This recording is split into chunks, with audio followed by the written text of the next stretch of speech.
of Parliament, and the Shadow Minister, Rosanna, is also a medical doctor, working in St George's Hospital in Tooting, in the constituency she now represents. And whilst our former Prime Minister was, as we know, failing to stick to his own government's rules during COVID, Rosanna worked shifts in A&E, saving lives. She is somebody who lives her values and our values, and we're very pleased to welcome you to address our conference. Rosanna, please take the floor, and you are very, very welcome.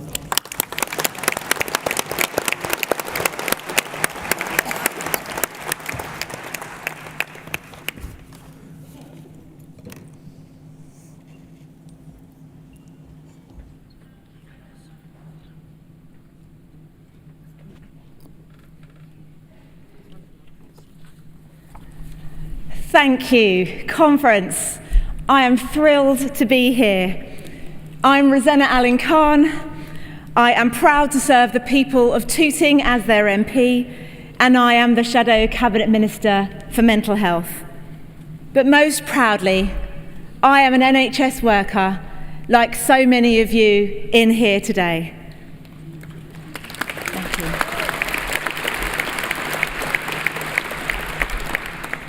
And I want to thank you for all that you do, all the hours that you put in, even though you've been going through your own personal daily struggles. You are an incredible, powerful force for good. Even before being here in this hall this morning, I was talking to some London members, and they were telling me about some of their proud achievements that couldn't be done without taking the fight where it needs to go and winning. You all show up for people every single day and give of yourselves endlessly. So I'm going to start my speech today by asking you to give yourselves a massive round of applause.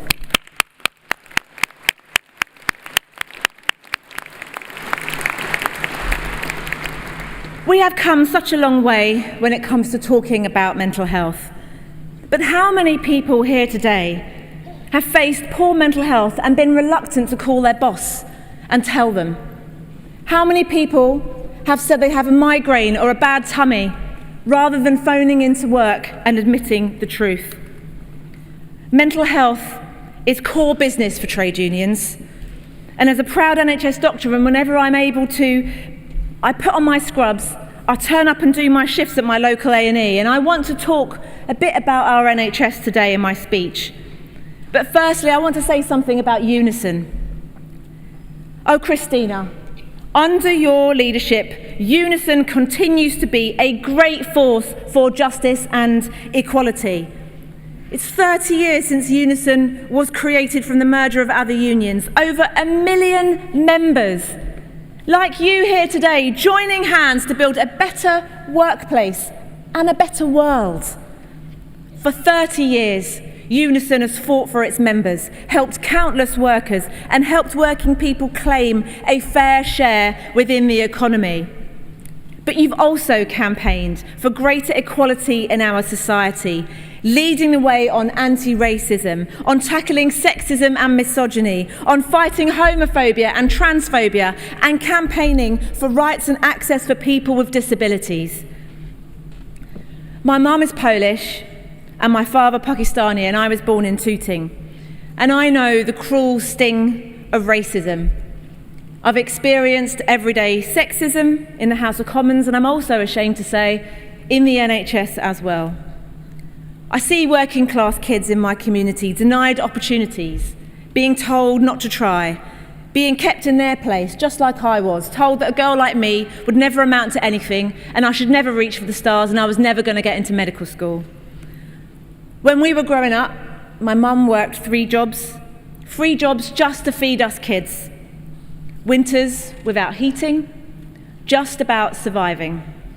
At night, we heard our mum as she cried through the bedroom wall, and that sound will always haunt me. Why? Because there was no union to fight for her, no one on her side.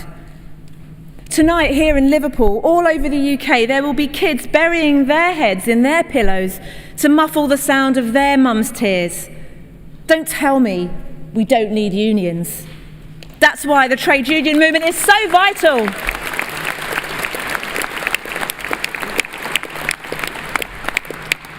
It's why the struggles for pay and conditions are essential. And we can see from economies without vibrant trade unions, workers get swindled every time, all of the time.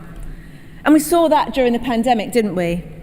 While we gave our all to patients and their families waiting in line for PPE, Tory donors were lining their pockets. Millions siphoned off to their mates in the VIP fast lane. And that's why the struggle for social justice is so important to me, to end the discrimination and prejudice that hold people down and serve only the privileged. Whenever I see a Tory minister attacking the unions, I know you're doing something right.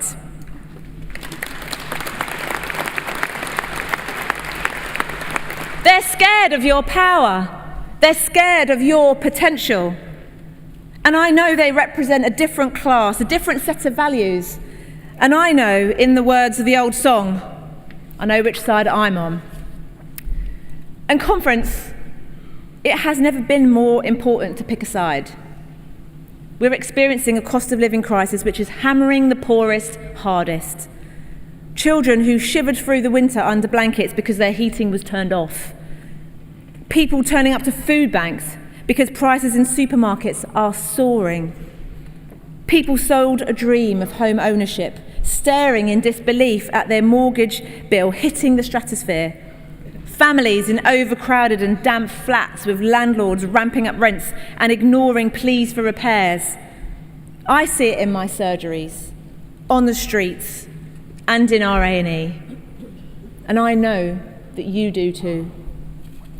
And let's be clear, the Tories have made the cost of living crisis far worse. They can blame everyone but themselves, but they won't get away with it. We won't let them get away with it. Whenever Rishi Sunak takes a dip in the heated swimming pool at his manor house, takes a trip in his private helicopter, takes a sip from his £180 coffee cup, do you really think he's worrying about his gas bill or his weekly shop? The Tories don't care because they are out of touch and simply don't get it.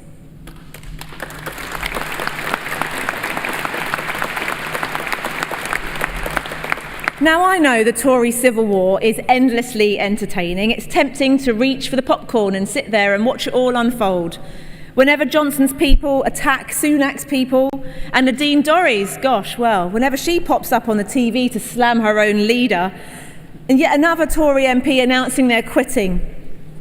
But surely Britain deserves better than this. We're in crisis. Not just prices, but the climate crisis, the crisis of inequality, the crisis facing Britain in the post-Brexit world. And in a crisis, we need leaders, not clowns. And all we see is the Tory circus making fools of us.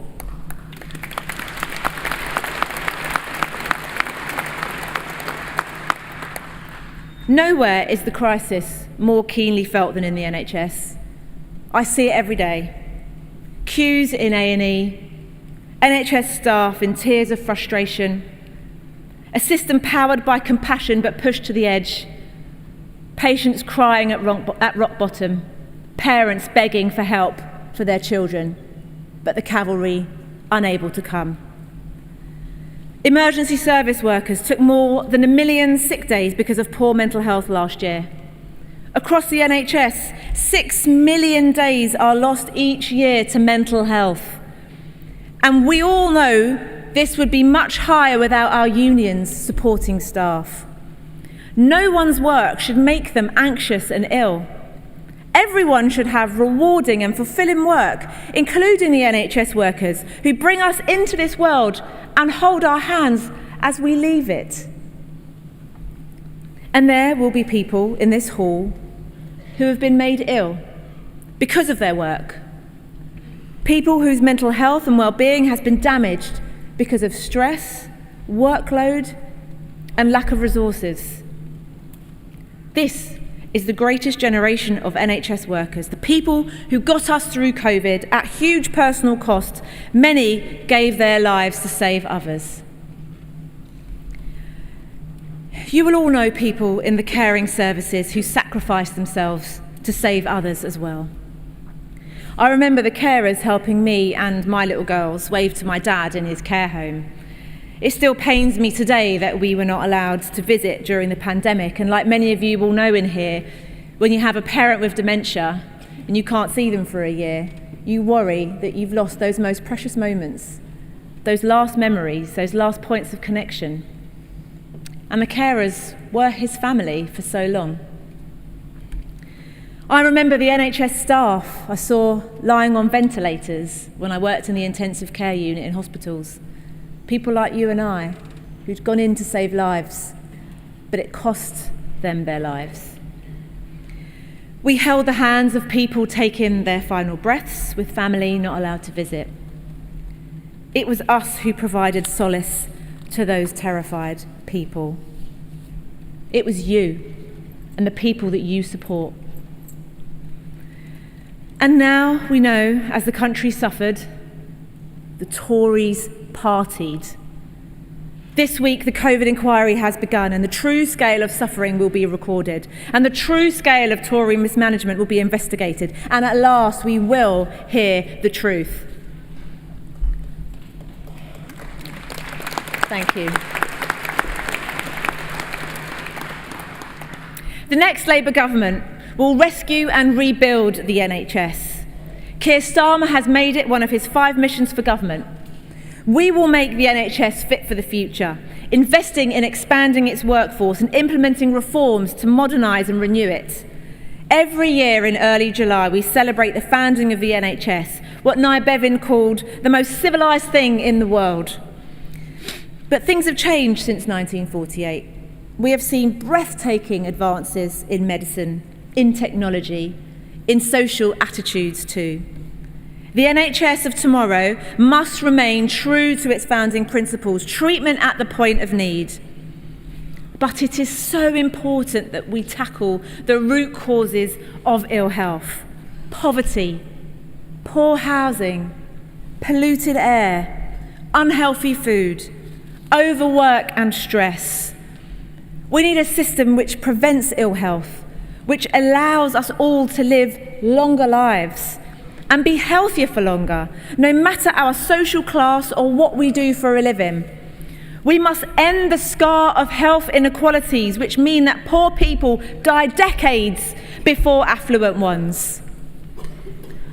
There's an issue that was a footnote at the founding of the NHS, but it's now top of the page, and that's mental health. We are in the depths of a mental health crisis, with adults at crisis point, waiting more than 5.4 million hours in accident and emergency last year. Nearly 400,000 children currently waiting for treatment. These will be our children, children of people that we know and love, waiting desperately for that care. Parents are told it might be months or years before their child gets treatment for their anxiety, their depression, their suicidal thoughts or self-harm. If a child is self-harming or has a life-threatening eating disorder, they cannot wait for months or years. Their families cannot wait for months or years. Parents are taking time off to be on suicide watch for their own children. And the system means that mental illness has to get worse and worse before there's an intervention. So, what will a Labour government do about it? We need to speed up diagnosis and treatment. Just like cancer, just like sepsis, the longer we leave a mental health condition, the worse it gets. It's not rocket science, we know that. Delay costs people their well-being, costing their families peace of mind, and of course it costs the taxpayer more to treat more acute conditions after months and years of delay. The argument for prevention, for early intervention, for speedy diagnosis and timely treatment simply cannot be disputed. Labour will guarantee treatment within a month for all that need it. Better for patients, better for the NHS.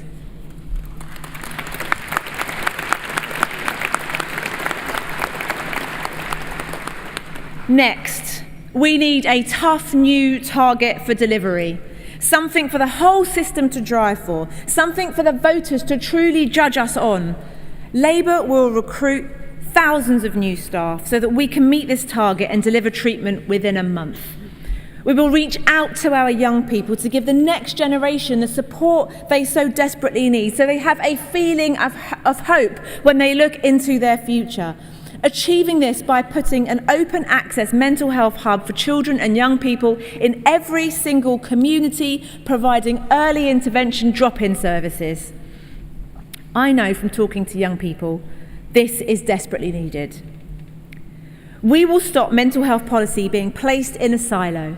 It's all interconnected. The economy is not an abstract concept, it is people. You, as trade unionists, know that better than anyone. So the next Labour government will bring in long-term, whole-government planning for improving mental health outcomes, mental health in all policies. And finally, Labour ministers will allocate mental health its fair share of funding as the economy grows and as resources allow. And for starters, we will close tax loopholes, putting the country's mental health first. Good mental health is a right for everyone, and the first job of a Labour government is to remove preventable pain and avoidable disease from the lives of our citizens. And in delivering this plan, I know that UNISON and the wider union movement will be our partners and allies in this. Just as the unions and Labour work to deliver the Open University, the national minimum wage, and record patient satisfaction in the NHS. Only Labour is a party of working people. It's in our name. We will work with the unions, strengthen workers' rights, deliver the economic growth that will fund our public services, and crucially, ensure that growth is shared, not hoarded.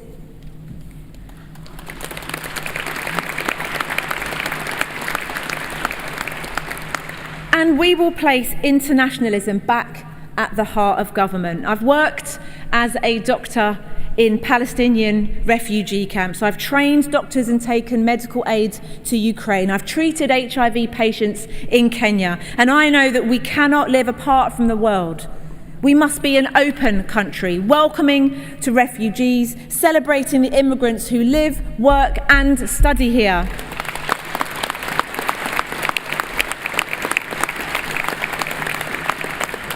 And just remember the Windrush generation, the people from across Africa and Asia who built the NHS. Britain must be part of an interconnected global village, not an isolated island with a drawbridge up.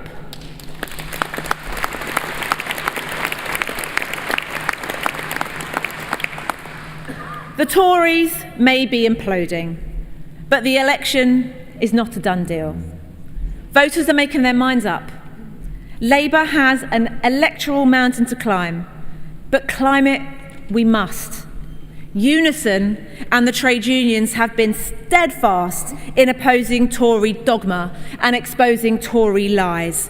You have been ceaseless champions for fairness and justice. You have been a beacon of hope when all seems dark.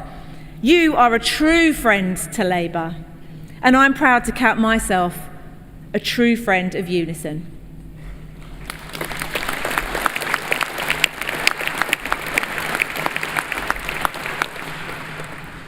I truly believe better days are ahead, that love conquers hate, and that hope can triumph over fear. But the struggle continues. So Christina, colleagues, conference, I know we're all up for the fight. Thank you.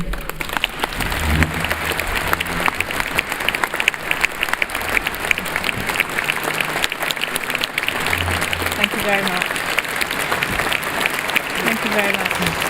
Thank you. Well done, and thank you, Rosanna Tenner. Rosanna, thank you very much. That was such an on-point speech, inspirational, and we really, truly thank you for your time, for taking time out to come and address us today.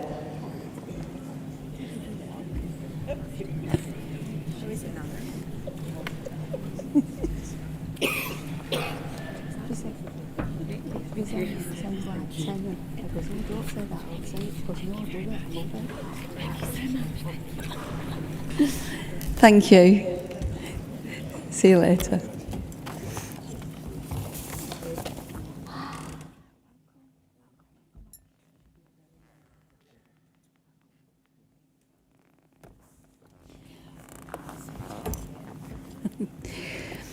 Okay, thank you, Conference. Conference, Dr. Neville Lawrence, OBE, is the father of murdered teenager Stephen Lawrence.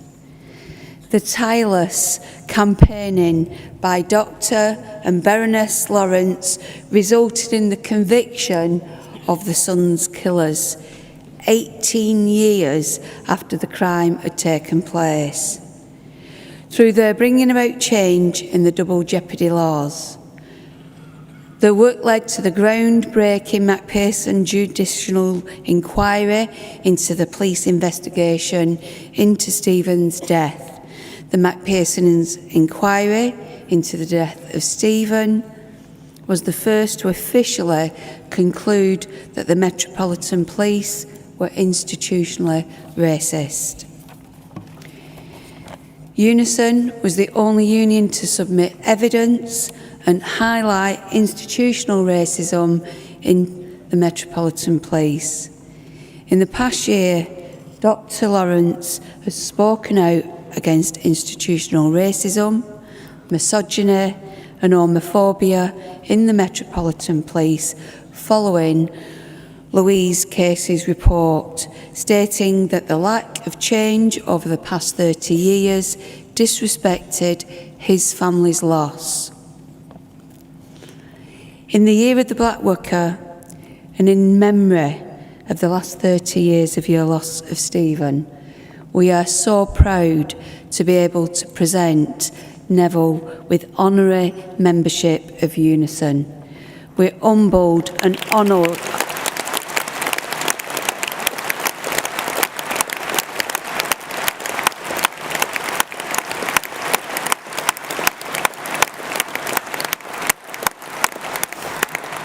We are humbled and honoured that Neville is joining UNISON's family. Christina, please can I ask that you present Neville's honorary membership? If you could please take the floor. Can we be joined?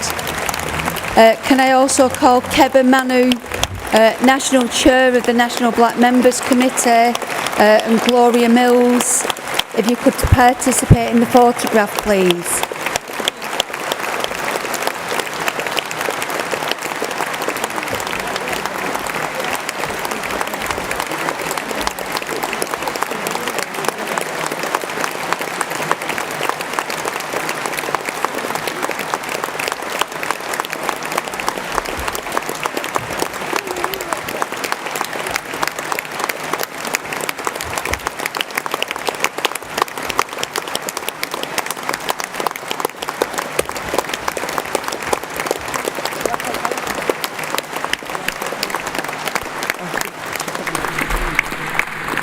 Conference, thank you. Can I just say it's a huge honour and a privilege for me to be able to present this to Neville.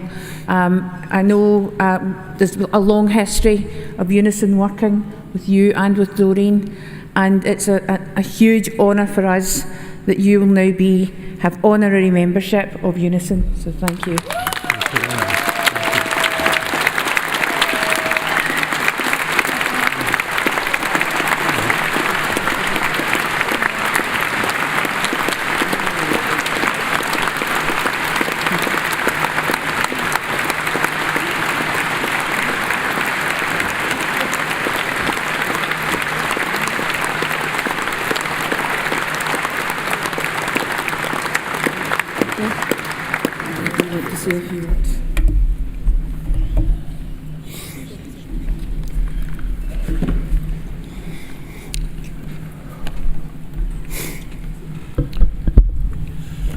I'm a little bit nervous this morning.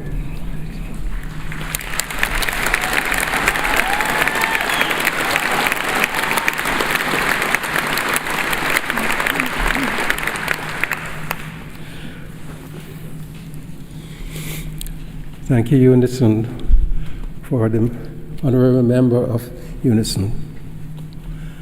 This is an absolute, what would say, life-changing situation for me.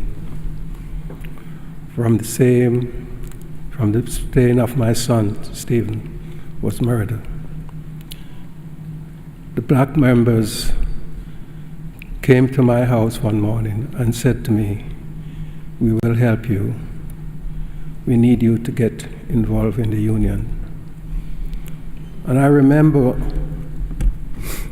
when I just came to this country, in order to get to work in those days, if you didn't have a union card, you couldn't get through those gates.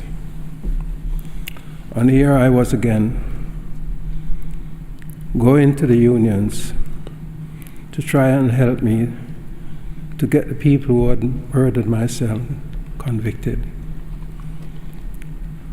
I remember the black workers printed some leaflets and were told that there was going to be a conference in Blackpool. We went and picketed the seats the morning before the conference started, because the man came the night and said to us, "If you come to the conference, there'll be members of different unions inside that conference, and they will take your requests all over England. And so it would be better for you to go to the conference and tell the conference what has happened to your son." So we did that. Here I'm standing here now 30 odd years later, and I'm standing here because of you and all the other different unions who've been with us over the past 30 years, which we have just celebrated. One of the things I've said to people in the early days, I as a person did not realize what racism was until I came to this country. I knew there was differences between races, but I didn't know hatred could be so bad that you would see an innocent person standing at a bus stop, waiting to go home, and then decide to kill him. My life has been turned upside down. And again, I'm saying to you, without the help of all the different unions who've been by the side of my family, maybe I wouldn't be standing here to receive this honorable membership. Again, I'm saying to you, thank you very much for being with us, and I hope you continue to support my family. Thank you very much.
Thank you, Neville.